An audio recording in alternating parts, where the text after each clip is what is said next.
away we go, hopefully, maybe, who knows. Hello, everybody. Welcome to a live stream in which we've learned that news moves very quickly in the world of Leeds United. So, yesterday, or the day before, can't quite remember, yeah, 2 days ago, we learned that Leeds United had an interest in signing Julian Brandt on a free deal. That added to all the rumours that Leeds were looking at signing Harry Wilson for a free deal, which would have been absolutely incredible, and there was a potential world in which we did both of them, which would have been stunning, genuinely incredibly surprising. But now we've got a little bit more news. This news coming specifically out of Simon Jones at the Daily Mail. The Daily Mail is wobbly sometimes when it comes to football news, but when they go for a story and they say that this is the story, it's going to be what happens, then that tends to be what's happening, because they don't tend to throw their reputation at complete bollocks, which is very promising, because Leeds United have reportedly made an offer of £20 million for Shea Charles. Now, in this little stream, I'm going to talk about who Shea Charles is. I'm not going to talk about what £20 million is, because I'm assuming we all know what pounds are and have some idea of what 20 million of them would look like. But talk a little bit about how he's played in recent seasons, the sort of role that he takes up, what it means for our current squad, and the potential switch up in strategy that it could indicate, because I think that's a fairly interesting thing to dive into. We're at the very start of this transfer window, so I think learning more about what is going to happen throughout it is going to be a pretty important thing to do. Also, I don't know if my chat box and things are working, because I recently switched over to this new PC. So if anybody would like to just sort of throw things in the chat, I'm moving old elements around just to see if I can get it to work, then that would be absolutely wonderful. Not throw complete nonsense in the chat, like questions and stuff, so people that watch afterwards are going to be like, why are people saying banana? Relatively sane ramblings would be massively appreciated. Thank you very much. Anyway, to dive in, not spam, Ian, not spam. We're not spamming. It's okay. We're keeping it sane-ish, sensible-ish. Where the fuck is that chat box?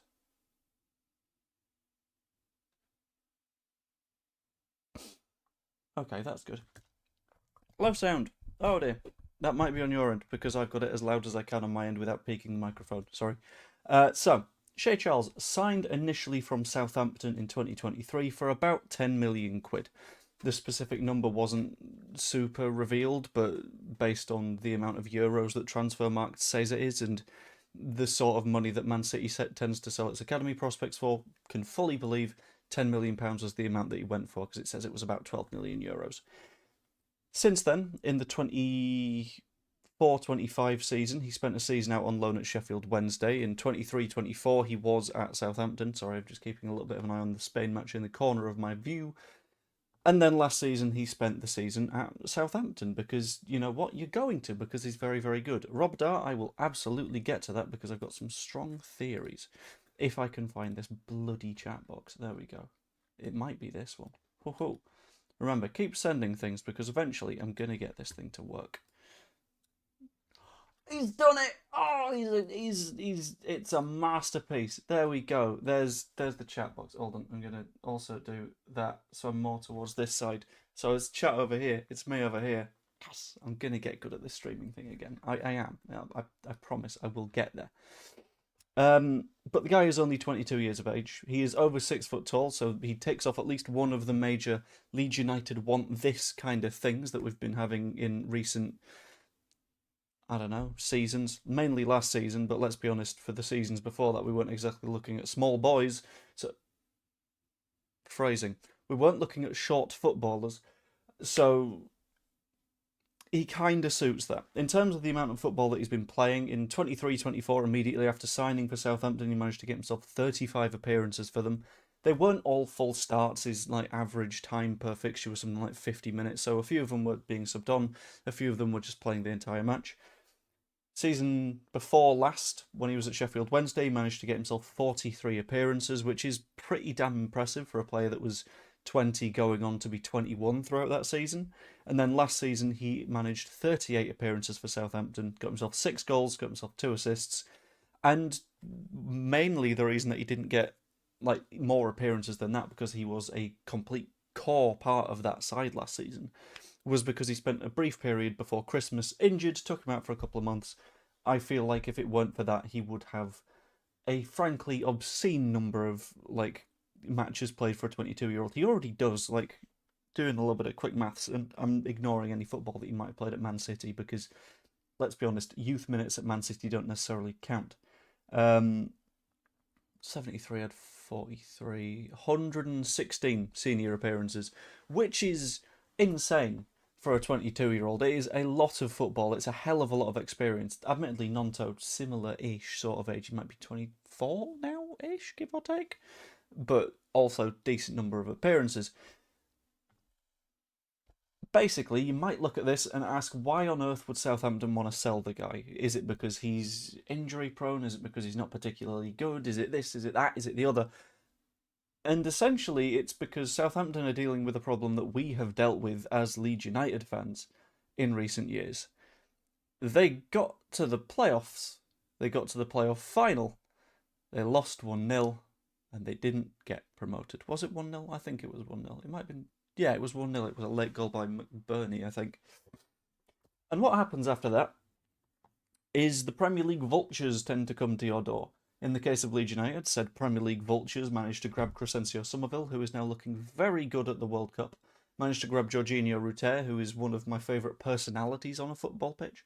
And managed to grab Archie Gray, who I think will turn into an England player at some point in the future. But you know what? We've got Harry, so it's fine. I'm not bitter at all.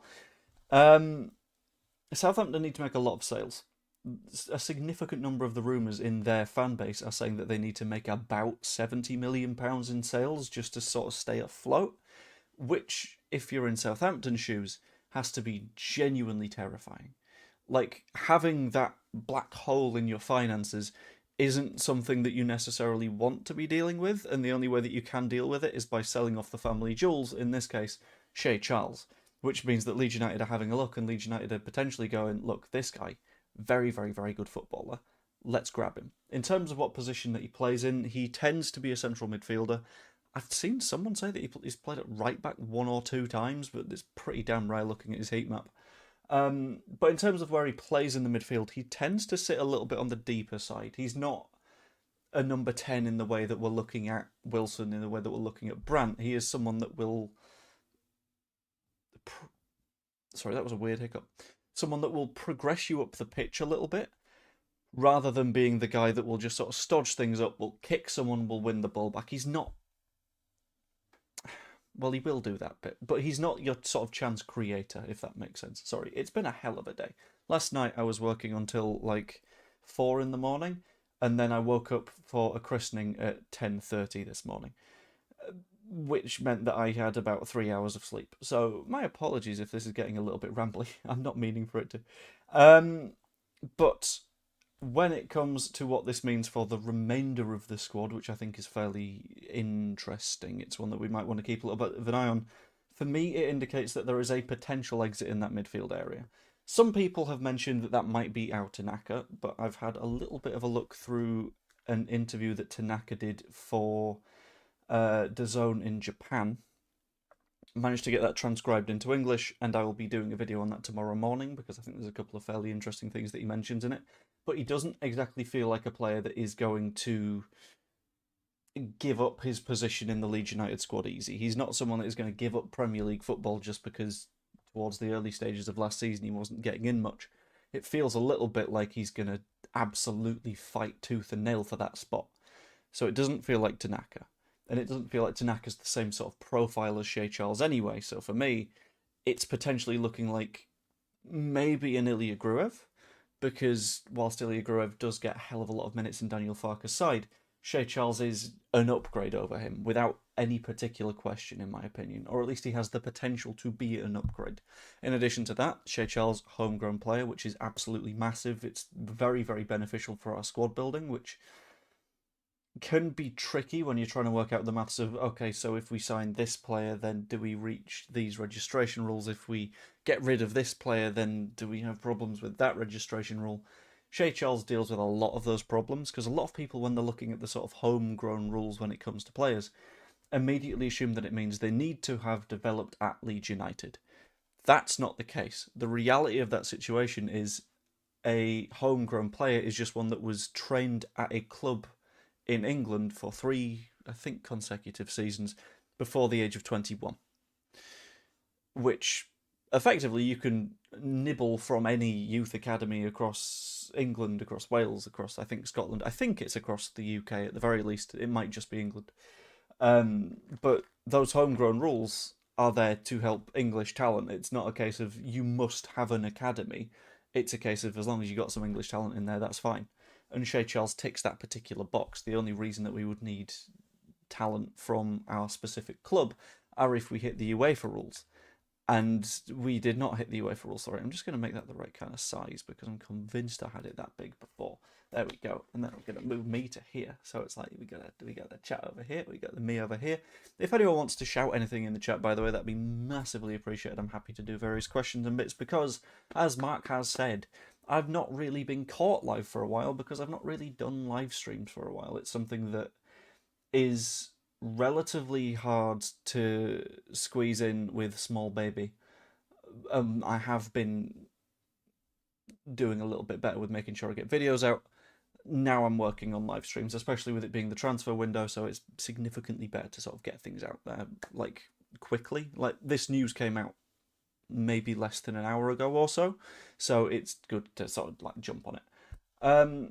When it comes to what this potentially shows for the transfer strategy, I think that's a pretty big thing. Also, Michael, I will get to your question in a minute. I'm just going to do all of the Shea Charlesy bits, and then I will land on a sort of general Q&A thing. When it comes to what this means for our transfer strategy, it's a little bit of a confusing one, in my opinion, because what we'd done previously was sign players that were definitely of that sort of core age bracket, were of the sort of between 26 and 28. They were playing in their prime. They were players that had plenty of experience at the top level. Shea Charles' experience was at Southampton for a season. There might have been in the Premier League then. I'm not 100% certain. I'm just going to quickly double check that actually because you guys know me. I like to have my numbers right because I like to be a statsy boy a lot of the time. And if I'm wrong with my stats, people will call me out for that. Yes, so in the 23-24 season, Southampton were in the Championship. Yes, of course they were, because they beat us in the playoff final. But Shea Charles got a lot of experience in the Championship. He's gotten 100 odd appearances in the Championship, which shows that he is experienced but not strictly at the top level. And this says that we're maybe shifting that transfer dynamic to go from you have lots of experience at the level that we're playing at to what I think we want to be doing long term, which is a little bit of a pivot towards you've got a hell of a lot of potential to become that player that we envision. Let's see you become that player at Leeds United. And whether that is a case of we sign Shea Charles with the idea of we're going to keep him forever and it's going to be great, or we sign him with the intention of it's £20 million now, in 3 seasons you'll be worth 40, I'm not entirely certain. But that transition from players that are in their prime and are as expensive as they are going to get towards players that are young, have development capacity, have that potential, is something that I think we will be doing a lot more of going forwards. And if we don't, I'd be genuinely surprised, because any self-respecting club at the level that we're at has to do that a little bit, especially when you're considering the switch to squad cost ratio, I think it's called, where you need to make sure you have those revenues in place. So that transition from experience to potential is going to be very, very big for us. And also potentially leaning a little bit more on the free signings in addition to those young players. Because the free signings, when it comes to squad cost, are cheaper. Because you're not throwing a bunch of cash in the general direction of Borussia Dortmund. In the case of Julian Brandt, you're not throwing a bunch of cash towards Fulham. It makes things a little bit interesting. In regards to British Gaming Living the Dream 5148, asking if he's worth £20 million, that is one of those weird questions. Because when it comes to players of his age, you are almost always dealing with a speculative asset. You are almost always dealing with a player that you don't know how high that ceiling goes. So by now, I would have probably pictured Archie Gray as a player that was knocking on the door of the England squad when he was in the Championship. Not when he was in the Championship, but that sort of trajectory, I figured ridiculously good in the Championship in midfield and at right back. And then Spurs fucked it for 2 consecutive years. You see, I'm far enough into the live stream to use strong language because otherwise YouTube's just like, down goes the algorithm. Bang! But I thought Gray would be roughly up there. He's not. Which means that with Shea Charles, you can't exactly say where he's going to be in a few years' time. But I would say, off the back of the seasons that he's had, with the amount of experience that he's had, with 8 goal involvements from defensive midfield last season in the Championship, playing every minute that he was effectively able to, £20 million is a fair price, I think. And then you add on to the fact that he's 22, so he's not. This isn't the limit of his ability. He's going to keep on growing. So that keeps things a little bit interesting. There is a slight issue, however, and I can't believe it's taken me until 16 minutes into the stream to get to this. And this is how you can tell that I haven't streamed in quite some time, because normally I'm a little bit better at doing sort of narrative and stuff, but we'll get there. Southampton aren't believed to be super inclined to this. Now, there are some reports that are stating that it's 20 million with some add-ons. However, Southampton are reported to want 25 million, which isn't necessarily going to include those add-ons because Southampton, as mentioned earlier, quite badly need to make £70 million. This might be a case of they need it before the end of this financial run, which means that we might have a conclusion to this saga in the next 9 days. But regardless, they're going to need some money. And they're going to need it up front. So that's going to be a case of, if they can, get that £25 million right away rather than 20 plus 5, 20 plus 6. Which can work in our favour, I suppose, if we're able to say, look, you need this now. But at the same time, it isn't necessarily going to do so. I'm not certain that this one bid is going to get accepted. But I think at some point in the process, there is going to be a bid that is. Because Southampton aren't in that strong of a position to really sort of fight against the pending certainty that Shea Charles is too good for the Championship. Because he is. Like, let's be completely real here.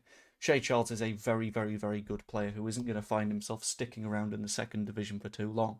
It is one of those Somerville, Rutter, Gray situations where the level that he is currently at is not going to be the level that he stays, which keeps things a little bit interesting. Silence is the strategy, so we'll be impressed if these links bear some fruit. That's the thing. And normally I would see this only coming out of the Daily Mail, and I would go, yeah, I might save it for a video rather than a live stream, because the way that I tend to do things is if a story is, I think, very genuine and there's something solid to it and we can absolutely go with that, then I will go with a live stream. If it's a little bit more tenuous, if I think it's going to be a little bit of a struggle to get too much substance to it, then I'll turn it into a video instead. A little bit less to talk about, a little bit less to bounce off a chat with. This was also reported by a fairly reasonably renowned insider, being FPLG23 over on Twitter, who tends to be very much on point when it comes to insidery bits. It's very rare that I've seen him retweet things and just be completely wrong. So I'm inclined to believe that there is absolutely something behind this, at the very least substance behind the fact that we made a bid. Less knowledge around what is specifically coming from their end, but there's something there, I think. I should probably actually take a look at the Daily Mail article. Which isn't a proper article, to be fair. It's one of those sort of big assembled things of news from all over the shop, but it seems to be a reasonably solid link. It also mentions the link with Hidemasa Morita, but I don't think that one's necessarily going to happen. I think Morita is the opposite end of the spectrum. I think Morita is more of a, if we were continuing to build on that experience kind of deal, where I think if we're talking about free 30-year-old footballers, we got to go with Julian Brandt of the two, especially since he's also a midfielder. Hi Joe, pay bloody serious getting these players in there. Leeds love these owners. Pay bloody serious getting these as players. I also like the 49ers. That's where I'm going to believe that you were heading. mainly because the 49ers have been very, very, very competent. And a lot of people last year, and everyone knows that this was what the conversation was last year, everyone was saying the whole, oh, they're trying to do it on the cheap sort of nonsense. Reality of the situation is it's worked, and it's worked every single time they've been accused of doing it on the cheap. And that means that they're not doing it on the cheap, they're just not overspending, which is a very, very positive way of dealing with things, which is very nice. We do not know if City have a sell-on clause. I'm going to have a little bit of a look, actually. Man City, Shea Charles, sell-on.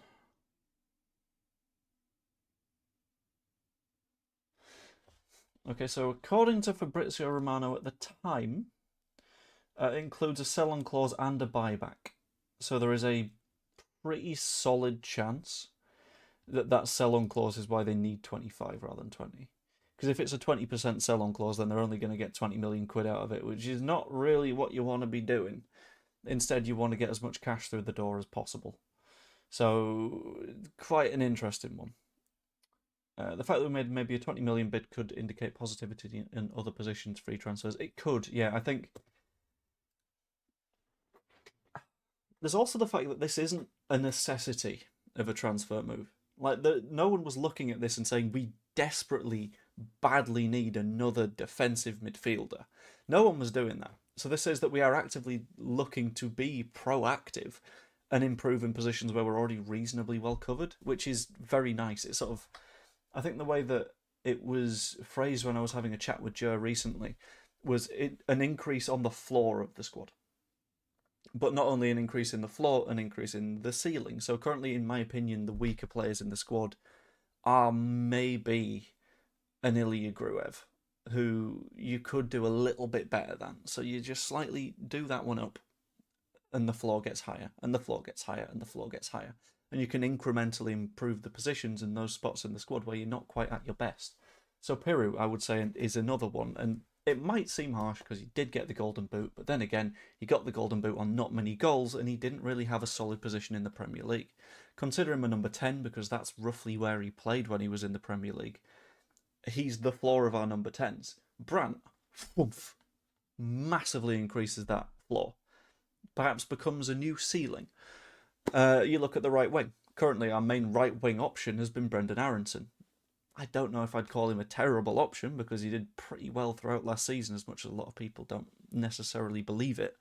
But if you're replacing him with Wilson, again, that floor of the ceiling, floor of the ceiling, floor of the squad, bang, flies up, which means that it becomes significantly harder for teams to beat you. But in addition to that, it becomes significantly easier for you to rely on the depth of the squad because you know that you've got plenty of quality going on. For me, signing Shea Charles would be a real sign of intent by the 49ers, alongside the potential double signing that we are reportedly looking at between Wilson, between Brandt. If we get both of those, fantastic. If we get one of those, fantastic. They're both brilliant footballers. But if you add Charles to the mix, it becomes a case of look at the amount of quality that we are pulling in right now. And look at how much of a... You bastard. Sorry. I've got Lamine Yamal currently as my fantasy league captain. He's been subbed off at half-time because they're battering Saudi Arabia. Right, I'm going to change my captain tomorrow then, because Yamal only scored once. But yeah, all of these signings and all of the news about it coming out at the same time scream out that we are going to make big upgrades to the squad. And the more we can do those cheaper players like a Brandt, like a Wilson, and admittedly they will have pretty big wages, but that's basically fine. The more money we can put into places like Charles, the more we can put into those non-necessities, but still quite important. So that's roughly where I'm sitting on the entire thing, I think. And I think next season we're going to look pretty damn good. Anyway, I'm going to do this stream for about half an hour in total. We're currently at 24 minutes or so. So if anyone's got any questions about either where I've been in terms of not doing streams, in terms of the transfer strategy, in terms of other deals, it was mentioned earlier that we haven't heard much on the goalkeeper front for a little while. That is a quite interesting one to discuss, but I don't necessarily think we're going to hear anything on it for a while. I think a lot of our goalkeeping strategy this summer is going to come down to what's going on with Carl Darlow. And the Darlow thing is basically completely up to him. Because if Darlow says, I want to go somewhere else, then we desperately need to sign another number one goalkeeper. If Darlow decides to stick around, then it's a case of, well, Darlow and Perry were pretty damn good last season. Perry, by the way, I think was critiqued way too hard, way too quick. Like, yeah, he made a couple of mistakes, but all goalkeepers are going to make some mistakes. I think it was the shadow of Meslier that ultimately got him kicked out of the side, because I think Daniel Farke saw a couple of mistakes and was like, right, we're not going to do that one again. He yanked him out, chucking Carl Darlow. I don't want to go through what I did with Meslier, which makes sense, but at the same time, it felt a little bit harsh in my opinion. I'd take a 45 million striker and keep Tanaka rather than a 25 million and Charles. I don't think it's Tanaka that'll go, to be honest. And I've heard a little bit of chatter around people saying that they think it'll be Tanaka that gets replaced. I think Tanaka plays a different role to that which Shea Charles does. I think Charles is that deeper sitting sort of fighty midfielder, and yeah, he'll play a couple of progressive passes, but I think he's less of the pure progressor than Tanaka is. And I think Tanaka towards the end of last season showed that he's worthy of sticking around. So I don't think it'd necessarily be the Tanaka that goes. I think it would instead be Gruev. But we'll see how that one goes, to be honest with you. I've heard a couple of bits and bobs around Gruev maybe going back to Germany, but nothing super solid. Ramsdale rumour the other day. I'm absolutely not going to listen to any Ramsdale rumours, to be honest with you. People complained at Perry for not being consistent enough to be a number one goalkeeper. I've not seen enough from Ramsdale in his time at Newcastle to say that we desperately need him to stick around. Not for me. Question for you, Joe. Are you enjoying being a dad? I absolutely am enjoying being a dad. It is great. I got to myself, best thing that happened for me. Good. I'm glad. You reckon we'll get Wilson? I reckon. Hold on. I'm just going to...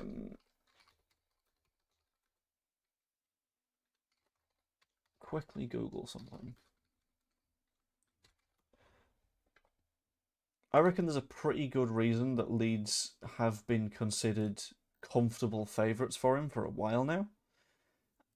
And I think there was a period, maybe yesterday, maybe the day before, where like betting on where he goes was suspended, which says to me, well, they might have some idea of where he's going, and if Leeds are very, very heavy favourites and have been for a while, that could kind of decide it.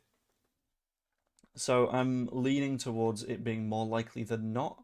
I know it's potentially stupid to look at things like what betting odds are saying because it's a bit weird, but the fact that betting was suspended on where Wilson goes says a lot, and it doesn't feel like 4-0 to Spain. Oh, it was Cucurella as well. I've got him in my fantasy league team. It doesn't feel like something that is necessarily unlikely, I guess. I think Wilson will be done in the next 48 hours. I think Wilson will officially join after the 30th of June. That isn't a question mark for me because financial reasons. He might be announced a bit earlier, but I'm not certain. I think it could be a case of waiting until afterwards. Oh, keeper. The last... Oh, it's not the keeper. It's hit the keeper, then it's hit the centre-back. Oh, the pain. Wasn't correct. Can I at least have an assist? I know he's going to get a clean sheet for me, but damn it. God damn it. There was that jet from Cardiff that people have been saying was him. I did see that, and I've not gone full jet watching yet this summer, but I did pop open Flight Radar. I did see it and go, oh, this could get me on a stream, but I'm going to keep a little bit of an eye on it. If that was Wilson, I would be surprised because the guy lives in London. I'm not sure why he would necessarily make the move from Cardiff as opposed to where he actually lives. Yeah, he lives in Fulham, London, having settled there with his family, according to The Telegraph, which says to me that it's not going to be him. It could be, but I don't know. He's been in Wales this week, has he? Why would he be in Wales? I don't know. Whatever. If it is, then lovely. But even if it's a case if he was with family, he would be in a different part of Wales because he's from Wrexham. So I don't know. Locked out players by Farker seem to be increasing despite their individual costs to this club. Does question the resourcefulness approach. How do you mean locked out players by Farker? I'm not quite sure what you mean. I have been confused. But then again, that's pretty standard for me. Especially on a first stream in quite a long time. Oh, I forgot to do the thing. If you haven't, pop a like on the stream. That'd be massively appreciated. Thank you very much. I forgot you meant to ask people to do that, because otherwise they don't. Also, like and subscribe. Hey, that's the one. Thanks. Oh god, streaming's so daft. Yeah, I'm gradually trying to get my way up to 8,000 subscribers, and it's a little distance away. I'm currently working my way to 7,800, but the goal is to do so by the end of this transfer window, which would be quite nice. Anyway, I'm going to bring this to a close in a minute or so, because I might as well. In terms of the players locked out by Farker, I think it's a misunderstanding of the way that Farker rotates his players. The way he has always rotated players is effectively wait for someone to get a knock or injured, then that player comes out of the rotation, the next player in line comes into the rotation. So it's usually a case of if a player seems to be locked out, then they're just not hugely performing to the standards that are expected of them, and in that case, fine. Like, if a player's not doing it in training, I'm not going to be demanding for them to start. Like, for the same reason, what a ball. 5? No. 5? No. Good double save. Yeah, for me, if a player isn't in the squad, it's probably for a reason. It's just we don't get to watch training every single day like Daniel Farker does. So, in general, we've got reasons to trust Daniel Farker, so I don't mind it too much. Anyway, I'm going to bring that stream to a close because I'm going to stuff myself with a burrito in an appropriate manner, to be completely clear. I'm going to try and do more streams throughout the transfer window just because I'm going to try and get a little bit better with that. My apologies for not doing so in recent months. Babies make scheduling hard.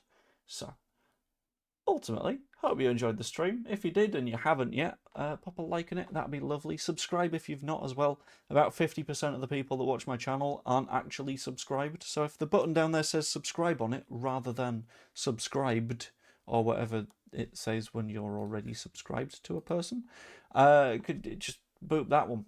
That'd be lovely. Thank you very much. Anyway, I hope you all enjoyed, and I will see you all later. Toodaloo, me amigos. And the cat's here as well. Hello. Hold on, I'll get Iris to say hello before. Haha. There's a cat. She's not super happy with me. Because she needs to eat. Anyway. Toodaloo.